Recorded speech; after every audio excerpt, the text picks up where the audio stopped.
There is no better example of how differently these administrations will run and make policy than at two rallies over the weekend, where someone called out Jesus is Lord at a Kamala Harris rally and someone called out Christ is King at a JD Vance rally. And their reactions were chalk and cheese. Look at how Kamala reacted to this fellow in the crowd simply calling out Jesus is Lord. With the intention that they would undo the protections of Roe v. Wade, and they did as he intended. Oh, you guys are at the wrong rally.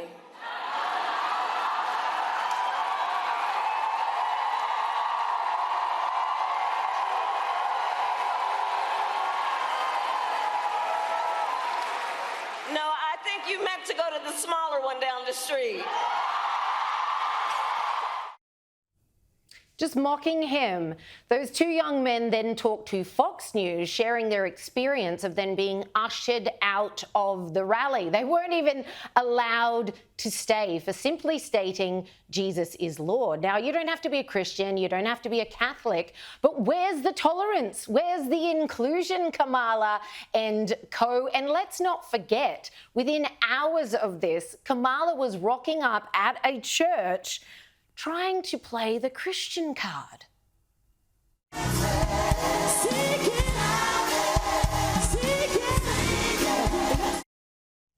I mean, the hypocrisy here. 1 minute, somebody gets booted out of your rally for yelling, Jesus is Lord, and the next, well, I'm at church. Yeah. I'm front line and centre. I'm pressing the flesh. I'm here to show a photo op.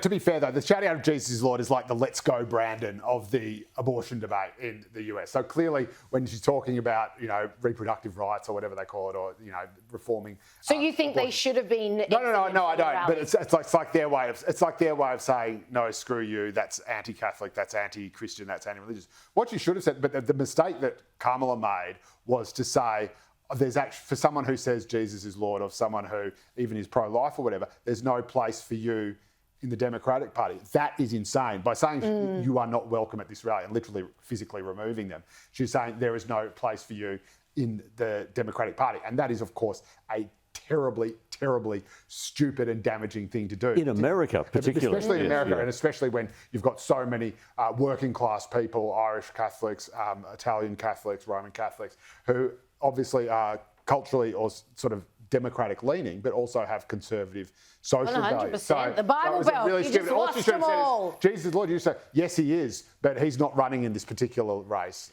He's not on the ballot. So, but she didn't need to react at all. She heard that Jesus is Lord thing, and she decided she needed to react. And this is why she's such an appalling candidate. She's the worst candidate since Hillary Clinton, and we know what happened to her.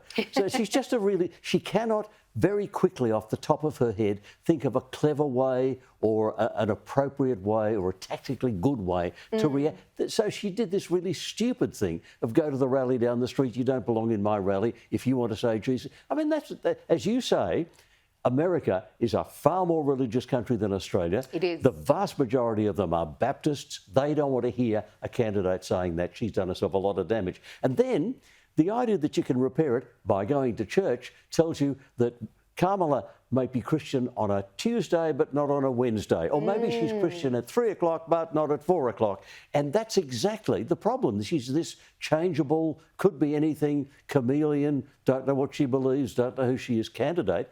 And she's underlined that. Yes, I'm really like that. I'm really this very uncertain person, and you'll never know who I really am or what I really believe. This is her doing self-damage. She's had a really bad week. And at the end of the week, she's just making it worse.